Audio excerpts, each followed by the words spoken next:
bringing local people together. This is 90.1 NBC FM.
Namaskaram. My name is Usha Sridhara. I'm going to introduce about the most versatile musician from India today, Vidwan Sri Ramakrishnan Murthy.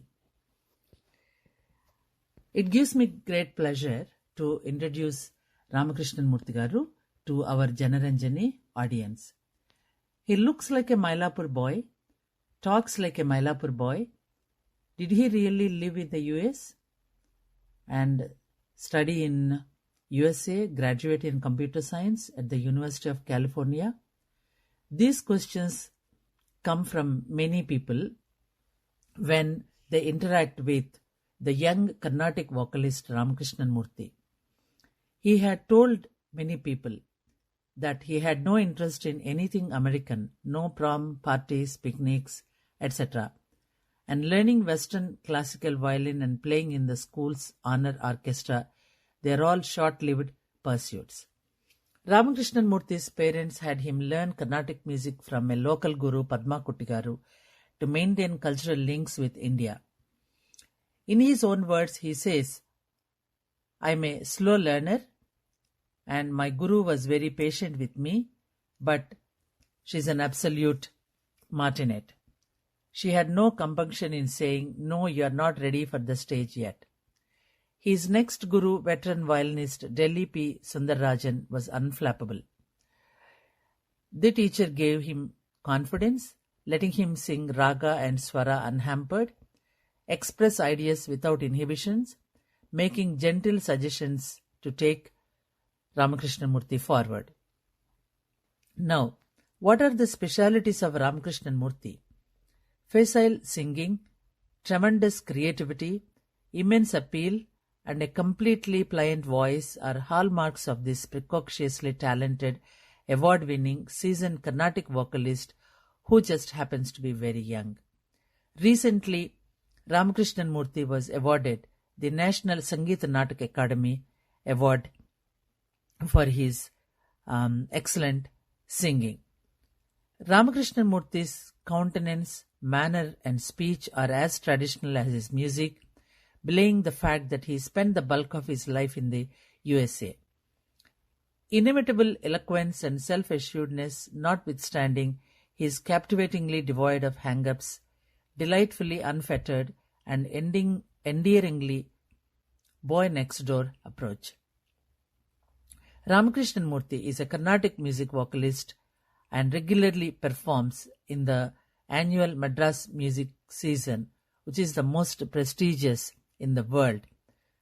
Besides being featured in music festivals world over that focus on Indian classical music, he is an A-grade artist of the All India Radio and Doordarshan, Chennai. He is an informatics graduate from the University of California. In June 2011, after completing his undergrad studies, Ramakrishnan moved to Chennai permanently and began pursuing Carnatic music full-time. He also has done playback singing for films, debuting with the song Nalla Nanban under the composer Haris Jairaj for Shankar's 2012 film Namban. And his voice, sense of aesthetics, his alignment to pitch, Shruti Suddham, enunciation of words, the clarity of his gamakas, and his patantra are often appreciated by many critics. The influence of Ramnath Krishnan, Semangudi Srinivas Iyer, and K.V. Narayanaswamy has been observed in his music. And the awards and titles are many. Some of them include Yajnaraman Award of Excellence from Sri Krishna Gana Sabha, Kalki Krishnamurthy Memorial Award from Kalki Krishnamurthy Trust, Chennai, Shanmukha Sangita Siromani title from Shanmukhananda Fine Arts and Sangita Sabha, Outstanding Vocalist for 4 consecutive years from the Madras Music Academy, Best Senior Vocalist from Madras Music Academy in 2016, Asthana Vidwan for Sringeri Sarada Peetham in 2017, Senior Outstanding Concert Award from Madras Music Academy, and Isai Peroli title from Karthik Fine Arts. His music is very rich in raga bhava, and Ramakrishnan Murthy combines melody and technique in his recitals. And he proved his mettle as a top-ranking vocalist during many recitals. And Ramakrishnan Murthy sings mellifluously any composition, and his elaboration of ragas is flawless and with bhavam of lyrics conveyed through perfect enunciation.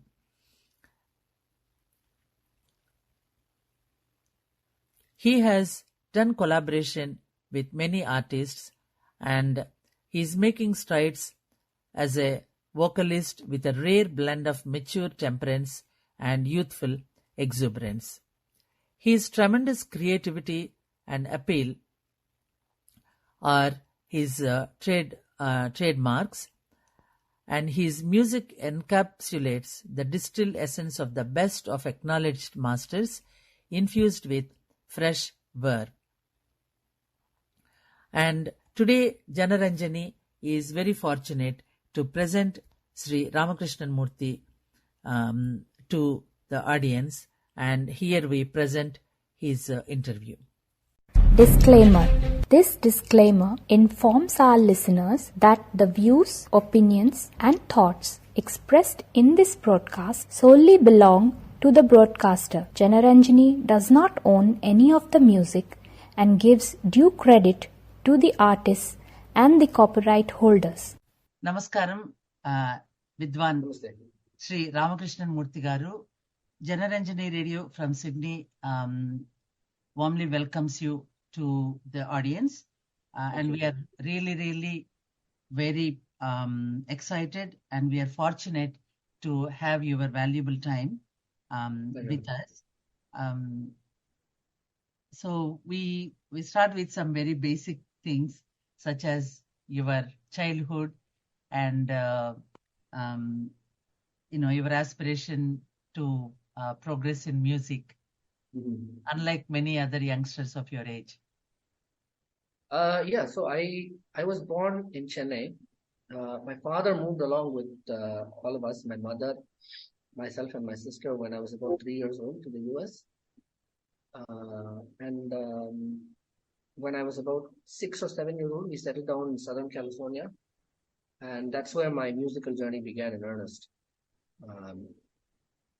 So initially, the impetus was from my mother, for my sister and I to learn music as a cultural connection.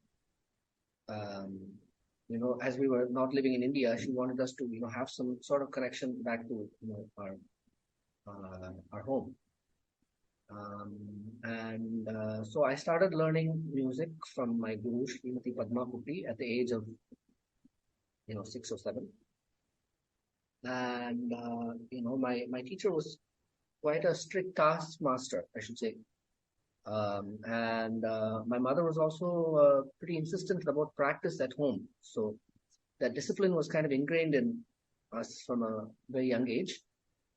And though I didn't have any natural interest or inclination towards music in the beginning, because of these two factors, my mother's insistence on practice and the strictness of my teacher, and those two things kind of, and by nature I was not such a rebellious child.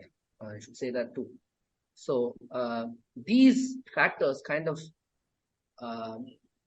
helped what was to come next, which was my developing an interest and passion for music eventually. So that was how it all began. And looking back, learning from Srimati Padma Kuti was probably the greatest blessing, because I got a solid foundation in the basics, how to sing swaras, how to sing gamakas, how to sing akara, how to sing with your mouth with an open throated sound, how to produce an open throated sound.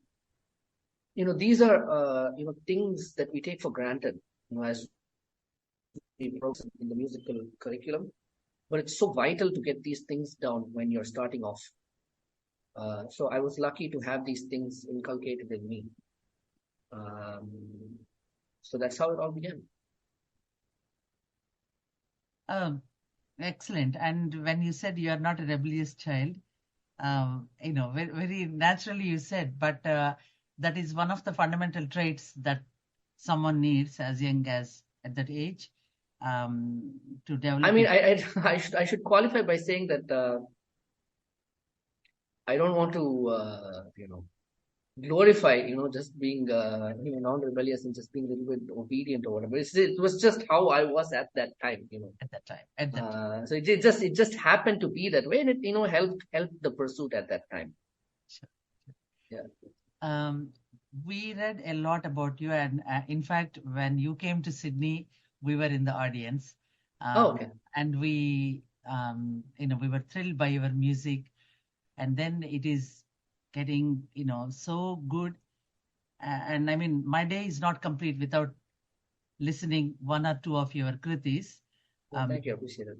And really, I mean, if I appreciate it, is nothing for you, because the whole world. That's not true. That's absolutely not true. Thank you. It's very kind of you. Thank you. But what we appreciate is the way you give importance to the pronunciation of the words, especially some of the Telugu words, because I belong to Telugu language. Mm-hmm. I know a little bit of Tamil, but being from Telugu background, I'm always very surprised about how correctly you will use the words, and also where to break them and where not to break them. That is very, very, very special about you. Many people say that. So we just want to know what is the secret. Honestly, there's no secret at all. I will attribute this to a few things. First and foremost, I have trained under gurus who have been very particular about saying the words properly. My guru Srimati Padma Kuti, as well as my two major gurus subsequently, that is Delhi Sri Sundarajan and Sri R.K. Sri Ramkumar, both of them who are actually professionally known as violin artists, but they are trained vocalists as well. And from the very beginning of my time with them, my time learning with them, they have always impressed upon me the importance of Sahitya Shuddha, or singing with the proper intonation and pronunciation. So this method of training further heightened when I came under the tutelage of Sri Ramkumar sir, who is a noted scholar in Sanskrit and has a very, very, very solid working knowledge of allied languages such as Telugu, Kannada, and Hindi, of course, and living in Chennai and being from Chennai, of course, Tamil also, and even Malayalam. He's a true polyglot in the truest sense of the word.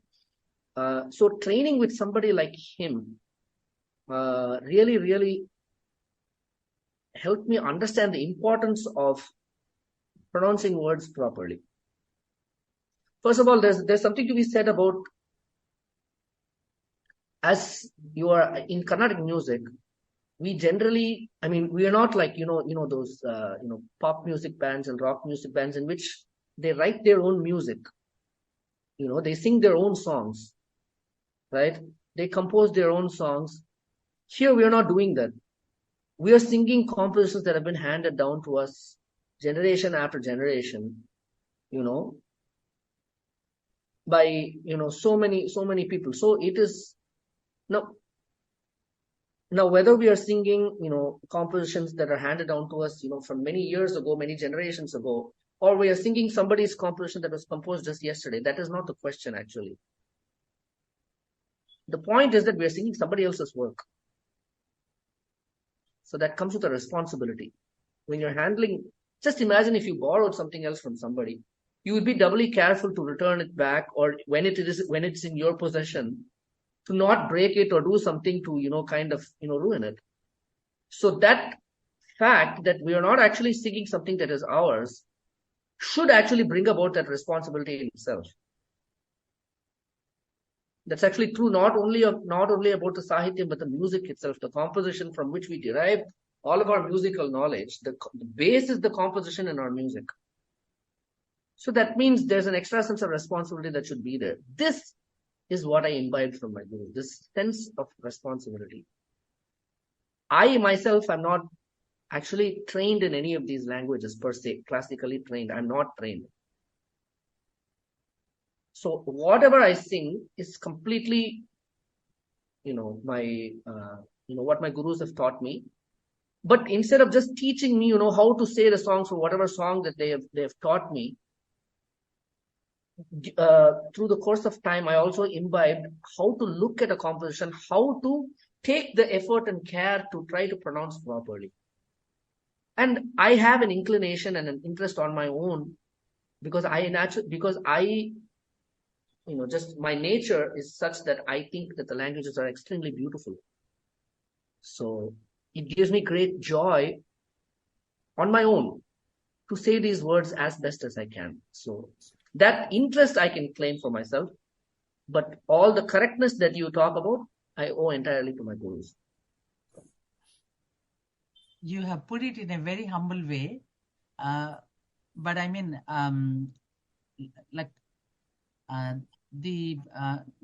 because we know only Telugu from the beginning, we don't know much about Tamil. The way you sing is as if you understood every word and every syllable in the way the composer has planned it, and with the emotion that he has had at the time of writing it. So that is highly, highly commendable. Maybe I'm not the right person to really, I don't have such words to do it, but it is not an exaggeration to say that. I really appreciate that. The Sahityam, you brought fresh life into the Sahityam. Thank you. And you are one of the best hopes that we look forward. And now here I also have, as I mentioned, Dr. Sudarshan Ravi. By profession, he's doctor, but he's very sincere in music, and we know him since he was like 5 years old. So Sudarshan, would you like? Namaskaram, Krishnamurthy sir. How are you? Oh, I'm good. How are you, Sudarshan? Good. Nice to meet you. It's an honor to be speaking with you today, Ramakrishnan sir. I'm a big fan of your music, and it's really, really nice to see you here today and ask you some questions about music as a fellow musician. Of course, not up to your level, but it's great to be in your presence here. Sure, thank you. It's a pleasure to meet you. So Sudarshan, you can continue the interview just with the next one. Okay, sounds good. Ramakrishnan, like I said, I've been a big fan of music for quite a long time, and I think in this moment I wanted to bring up a video on YouTube that I've seen of you. So from 6 years ago, you sang on the First Arts the channel with your guru playing the violin for you. You sang the Swarajiti in Yadukala Kambo. It's one that I come back to over and over again. It's an amazing piece that you sung so amazingly as well. I think I wanted to ask you about your guru. I mean, you have a lot of respect for him. I wanted to ask you, how has his specialty in music, how have you imbibed it, and what has it changed in terms of your own musical epiphanies, learning music? That's a good question. I mean, there's a lot to unpack here, obviously. I would say that, aside from learning so many, because he's a huge repository of, compositions, as we all know, like he's a great scholar and he knows so much. But I think the single most important thing that I imbibed from him was the respect with which he looks at music. Yeah. Now, that doesn't mean that you just kind of, you don't interpret things for yourself, or you don't ask questions, or you don't even challenge something sometimes. But it all comes from a place of genuine curiosity and genuine respect for what has happened before. I think that's the single most important thing that I've tried to take from him. Because he's a composer in his own right, and he has his own views about so many things. Yep. And, I would say even strong views sometimes. But that attitude of absolute respect, and I know, the word devotion is misconstrued a lot of times, but it actually means to me, it means conviction of belief. That's what it means to me. Need passion as well. Yeah. Exactly. So that is what I think I have taken from him in a very larger sense. Yes, because I think interesting. I think everyone knows that Sri Kumar sir is an amazing scholar of music, and his views are always steeped in some sort of research. He knows exactly all the history of music very very well, and that brings a sort of I feel a respect for the history of music that I feel I see in your music as well. Thank you. So, do you think your views of music has changed over time as you've switched from pre-learning from him and then going to him afterwards? Has it made a big difference in the way you saw music? Yes, definitely. But I think the greatest thing that has happened to me is, I have 3 primary gurus, as I said. I started learning from Sri Padma Kuti, from whom I got a really solid practical understanding of the fundamentals of singing. Yeah. And the fundamentals of music, like the basic varnams and other compositions and stuff. Then my technical grasp of music and how to approach, manodharma as we call it, from Sundarajan sir. I got a really solid grounding in that. And he let me kind of explore in whichever way I wanted to, and that kind of freedom was priceless. But that is like kind of shaping raw talent. So at that point of time, what I got from him was extremely crucial. Yeah. In terms of vocal dynamics, in terms of how to look at a raga, how to do the nitty-gritties of each part of improvisational music. Yeah. And then in between, I have learned from several people. Picked up compositions from several people to every one of whom I owe a huge debt of gratitude. For whatever I learned from them. But when I came to Sri Ramakrishnan sir, like I said, the most important thing, aside from the ragas and compositions and everything else I learned, was this holistic understanding of music. Yeah. Which is not something that I don't think he intentionally kind of quotes to me in that way. You should look at it this way. You should look at that this way.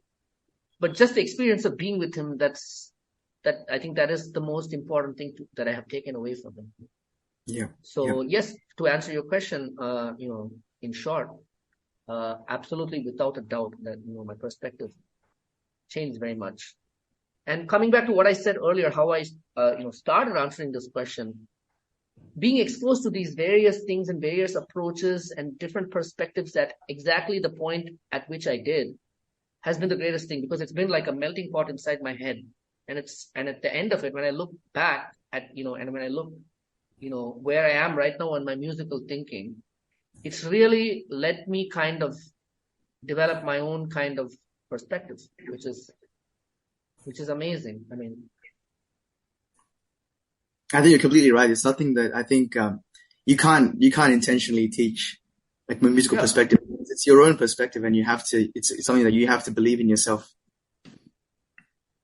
Yeah, I've been really lucky. I mean, honestly, to be around people who have kind of fostered that growth. It's amazing. Now, continuing, I'm very curious to know this. And we had the good fortune to ask this question to a few others, such as Banda Sudharan Garu and a few others. That is, do you plan the set of items that you are going to sing in the concert, or sometimes do you go by spontaneous, Yeah, actually, planning is something that's a little bit difficult for me. I mean, obviously, I don't go in completely empty. That also happens sometimes, though. But usually plans change depending on the vibe that particular day. What I feel like in the spur of the moment. Sometimes I'll ask my co-artists, what they feel like, and I'll just go with it. Usually, that's just how it works. That's very, very nice to respect the co-artists and coordinate with them and all that. That's to me, it's the concert itself it's really like, yes, obviously we all have certain roles to play, but it's really like a collaborative act for me. So like, I don't involve them just for the sake of making them feel involved or whatever. It's like, I mean, I actually really strongly believe in, the sum of the parts is greater than each individual part. Very true. The question is actually necessary because you always, most of the times you sing a Viruttam, a Padam, before some pieces, and that fits to the mood of that Kriti very well. This is what some of us are like, your fans, we love the most. Especially how many times I heard that Navarasas of Sri Rama, that Sringaram Bhivatsam, that one is my all-time favorite. Okay. While I'm, I teach in the university. So while I do the marking, I just have it next to me. And so many, and I think that, how come this Viritham just, falls in the place of that, whole concert at the time. So you just said that sometimes you do spontaneously. So, you must have all these poems in the head, very, very, very deeply embedded. I mean, I try. I can say that Viruttam singing or Shlokam singing holds a special significance to me. It's just something I really enjoy, really.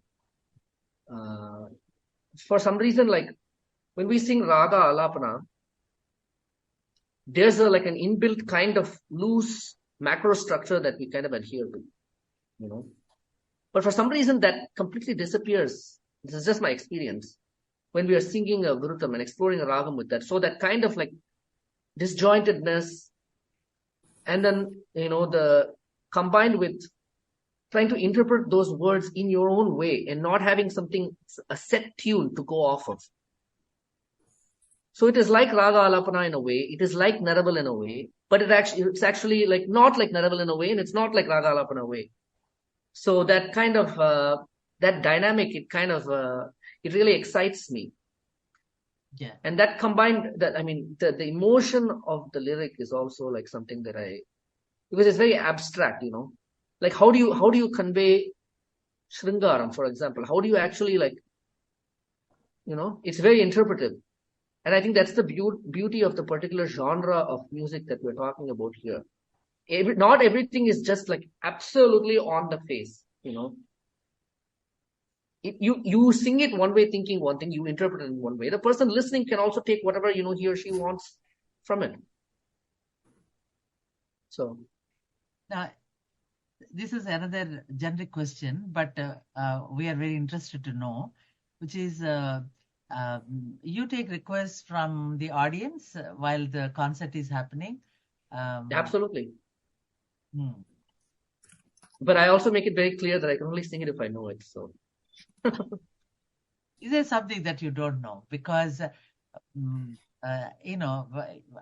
think you have, all the Malakarta ragas, almost we heard. So then we think, wow. No, there's please, I mean, don't take this the wrong way, but there's like tons and tons of things that I don't know. So I mean, it's like impossible to learn everything and stuff. But I do try. I love honoring requests. Obviously, it's really important, and I take a lot of pleasure in that. Sorry. Going back to it, so we're talking about the Shringar Rasam and everything. I think it's an interesting thing hearing that from a musician like yourself, because I mean, I've always felt like music is like a whole language in and of itself, and it can't be correlated or compared with spoken language. So it can't really explain musical ideas via spoken word, because sometimes the word doesn't exist for it. Now, how do you like conceptualize that in your music? Do you think that you separate it completely from anything that you know and take it as abstract in itself, or is there a kind of framework you think of music in terms of? Yeah, I think music to begin with is very abstract, like you rightly said. I think and especially with classical music, I think it adds another level of abstraction, to the listening experience. Because if you think about it in like film and stuff, is within the context of Indian film music. Things are composed with a particular scene in mind, with a particular context in mind. Yeah. Here, how do you actually define a raga in terms of emotion? Exactly. You can say Murchana and stuff, but you can't really define it in the exact same way. It's very open-ended. I mean, you can say in general, like Kamas, Behag. Some other ragas can inspire Shringar Rasa. There are some ragas associated with certain emotions. Yeah. But when the greatest composer that, whose compositions that we deal with, Tyagaraja, so Mukhari is a ragam that is, that's associated with Karunya Rasa, which is like, it's very sedate and it's very, I don't want to say melancholy because it doesn't necessarily have a negative connotation, but I think a word Sambhavurthy Professor used was pathos. I think that was the word. Pathos, exactly. So Mukhari, Sahana, and things like that. But we see compositions like Karubaru, in which the lyrical content is about how happy the residents of Ayodhya were during Rama's reign. Yeah, exactly. Which has nothing to do with like pathos. It's like, it's an observation of mirth or happiness. Yeah. Even if you don't even have to look literally at the Sahitya in some cases, like the very gate of certain songs. Sarasi Guhanana Ramaya Sarasi Guhan. It's a very upbeat song, Exactly, yeah. Like, I mean, I don't even know if I have to look it up, what that song actually means.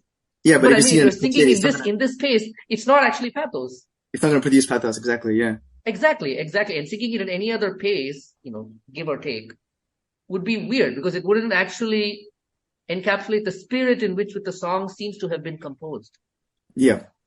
So my point is, all these ragas are extremely interpretive, and you can use them to actually, even in the context of film music. Now that I talk about it, there is I think it's a Rajinikanth star movie from the late 80s or early 90s period. And there is actually like a love song, actually. I think it's like, the hero and heroine, like they have like an item number. Yeah. And that piece is based on Shubha Pantuvarali. Can you believe that? Ilayaraja has composed it. It was mind-blowing to me. I'm like, this is something I've heard before. I'm not the type to usually associate film songs with ragas, right?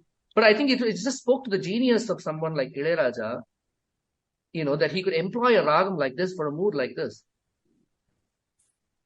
Right? It's usually, Shubha is associated with fear, with some sort of foreboding, or even sadness, or shokarasa, right?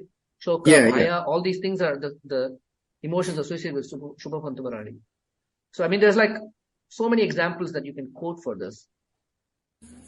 It's kind of interplay between theory and actual practice of music. One Yeah. inspires the other, then the other kind of inspires the other. It's like a circular relationship between the two.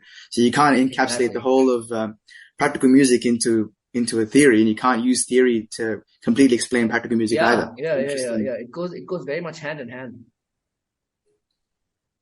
Coming to that film music, actually, Janaranjani, one of our broadcasters, he has done about 40 episodes, or maybe more than that, about linking one ragam to various movie songs.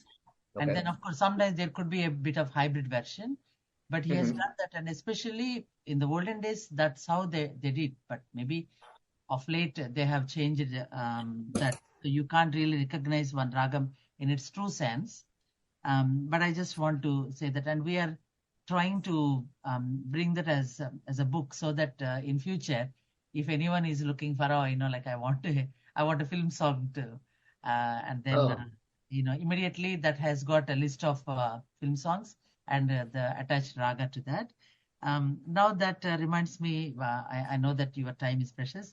Any collaboration with other musicians like Western classical, or we are curious to know. Just I haven't actually collaborated with, to answer your question specifically, I haven't collaborated with any Western musicians so far. Actually, not even Hindustani musicians so far, but I am definitely open to doing that in the future. So if the right opportunity comes up, it would be my pleasure. And there's always something to learn from any collaboration. So do you think that you've learned anything about music from external, not Carnatic sources, like Western music, jazz, whatever it is? Do you think other genres of music have influenced your style, or any ideas that you've drawn from the other styles? I don't think from the music specifically, like I have taken any specific ideas or anything. Yeah. But the intensity of the pursuit is always the same across genres. Yeah. That is very inspiring for sure. And as a lay listener, I really enjoy listening to things like Hindustani and like Ilayaraja's music, and I love listening to jazz, and I like listening to Western classical orchestral music. These are things that I really enjoy. I recently heard a musician saying that it's nice to keep yourself exposed to many genres of music, because you don't need to it doesn't necessarily need to apply directly to what you do or the genre that you are in. But just keeping yourself open to all of that can sometimes permeate within you and have its influence in a subconscious way. So I thought that was a nice point, and I try to do that. That's a funny thing, it's hard to force yourself to do something. You have to enjoy something to do it. So exactly. I'm lucky that I enjoy it. Yeah. No, every music has our Carnatic music has its own amazing strengths. I think Manodharma is one thing that's so unique about Carnatic music that no other style of music has. But I think music is music in the end, and there's no sort of what do I say? There's no exclusivity between ideas that I find in different genres. So you mean absolutely, yeah. I'm sure you'd find ideas from elsewhere just permeating into music, and you never realize sure. it. Absolutely, completely agree with you. Now, it is very important for us to congratulate you on your recent big award from Sangita Nataka Academy. Oh, thank you. It's sweet of you. Thank you. And I think you are one of the very young people to receive it. So for which I'm not so sure about that, but if it's true, then we all felt very proud. Grateful for it. Thank you. And on that occasion, we wish that you will receive many more honors. Thank you. And what message would you please give to youngsters who want to make this as a profession?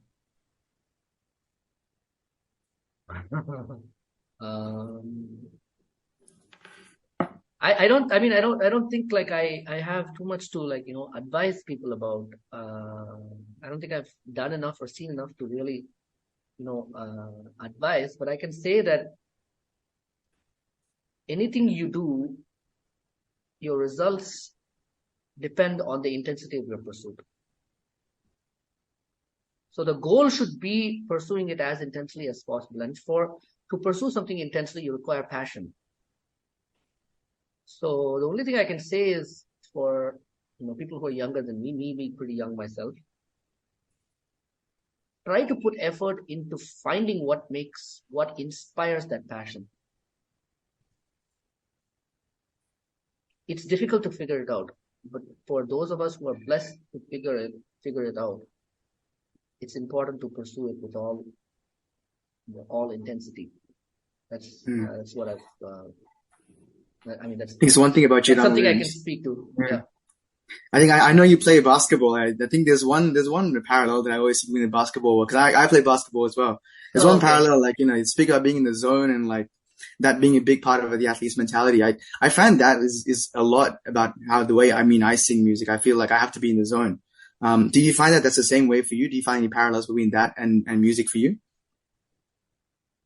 Being in the zone is it's like a really,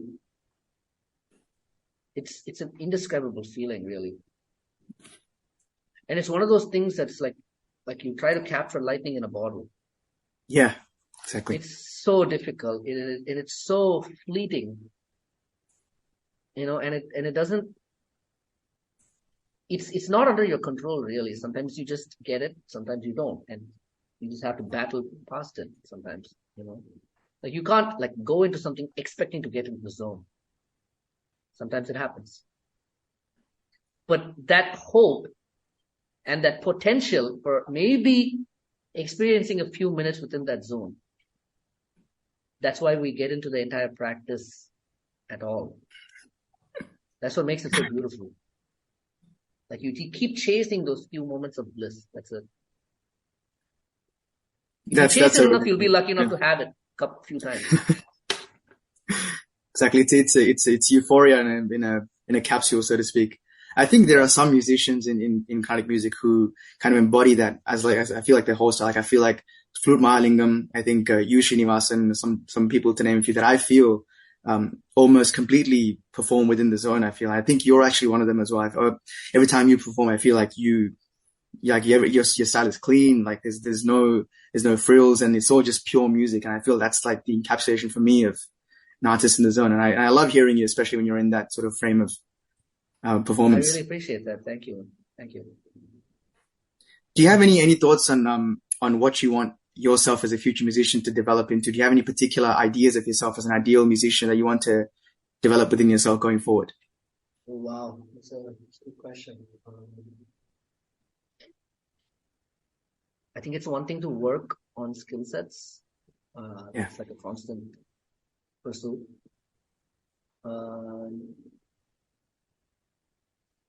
I think since I'm so young, it's not been so long since I've actually started feeling some sort of freedom when I sing. Some, just kind of, I mean, to be really frank, like in the recent past, I don't know what happened, but it seems like I feel a little unshackled. I don't feel any. I don't feel, because after all, we're all human, right? At some point, we all feel the weight of expectations, and we all feel those very human things. But nowadays, I feel like just very at peace, So I just want to short-term goal. I just want to stay in that zone for some time and see where it takes me. It's a tough question to answer. I think it's, I have so much longer to go, hopefully, God willing, so many years to, maybe if you ask me that question in 10, 15 years, maybe I'll have a better answer for you. That's the beauty of the question, it's, the beauty of the obviously it'll keep changing, but right now I just feel like I've kind of gotten into a zone in which I want to stay for a while and just see where it takes me. Because I do feel that particular zone has the potential to kind of, I don't think I can go wrong with it. Yeah. No, I think as a professional musician, there is you mentioned the shackle. It's questionable whether it's shackle or not, but there is the responsibility of having to cater to your audience and having to produce music that your audience will, enjoy, versus maybe what you might feel as your own personal goals that might conflict with the ideas of what you need to produce for an expectant audience. I think there's that too. No, I but mean, I think see, it's what I meant to say by that was like, obviously I mean, you're completely right in saying that, your audience has an expectation, and rightfully so. I mean, there is a Yep. unwritten contract between performer and audience that, you have to make them feel something. I wouldn't say entertain. I think that's just kind of, putting a fence around like the potential for, what you can feel, but you have to make them engaged for however long that you're on stage or whatever. But you also, as an upcoming musician, like, you deal with the expectations of not only the audience, but your gurus, your co-artists. You're trying to make a name for yourself, trying to earn the respect of so many people, and then once you kind of cross that stage, you start listening to yourself a little bit. Yep. And that's a very, I feel that not many are fortunate enough to come to that stage. But when you do, it's kind of like a responsibility in itself to actually listen to yourself. So. And it's difficult to do it like in an honest way when you have to cater to expectations as well, I feel. Exactly. So at the point where you feel like you can listen to yourself, I feel that you should have already gotten the other stuff down. Like, you should know how to kind of conduct yourself on stage, how to kind of make sure that even on your bad days, your performance is enough that people can remain engaged. Professionalism. Exactly. Yeah. Sure. Because only when you have the professional aspect of it down and kind of foolproof can you actually explore the artistic side of it even more. Yeah. Interesting. Very interesting. Yes, very true also.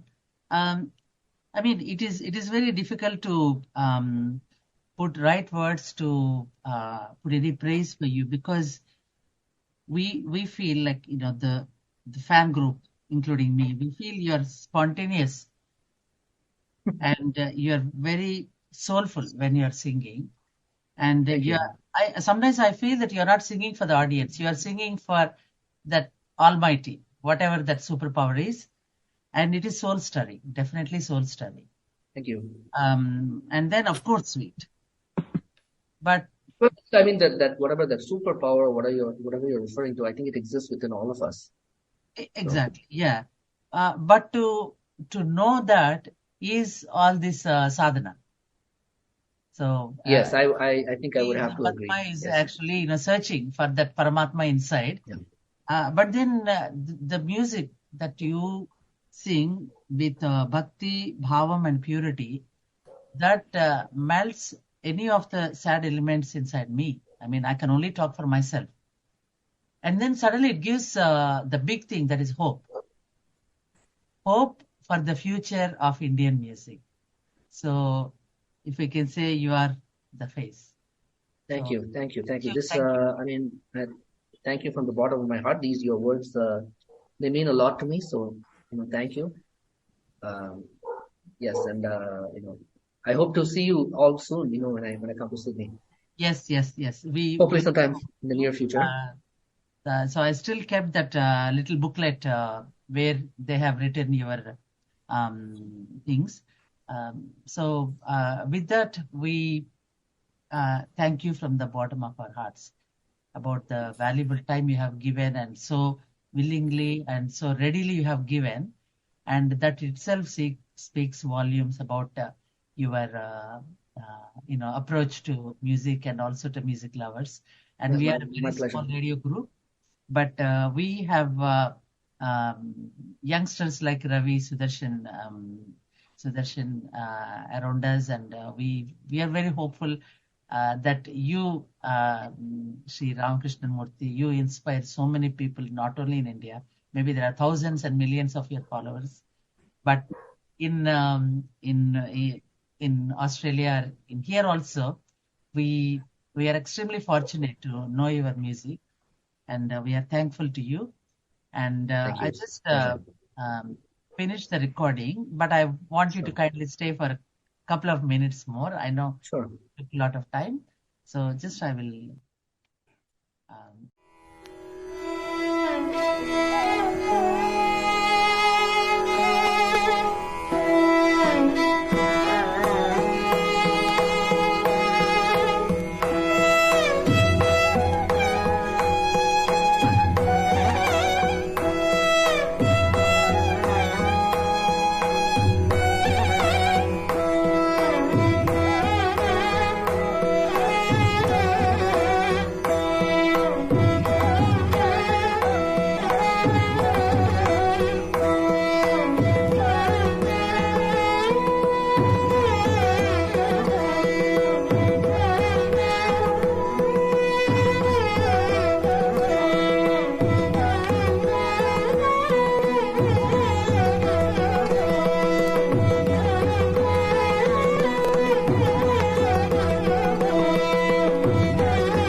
ఈనాటి కార్యక్రమాలు ఇంతటితో ముగింపుకి వస్తున్నాయి.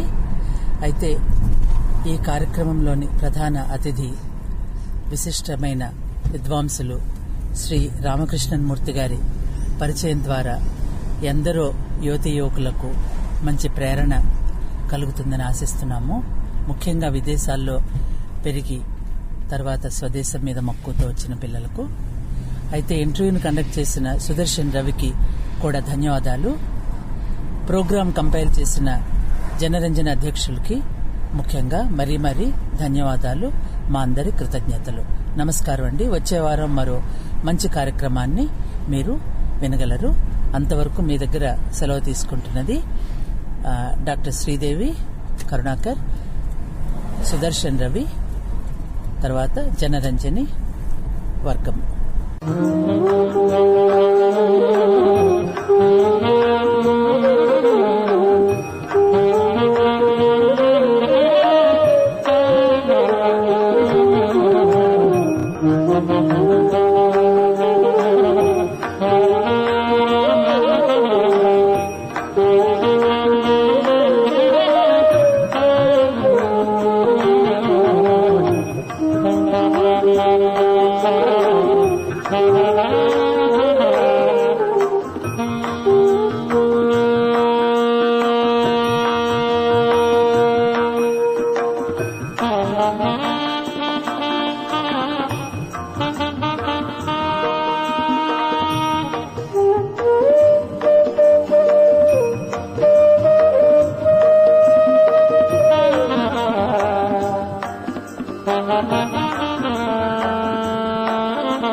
Thank you.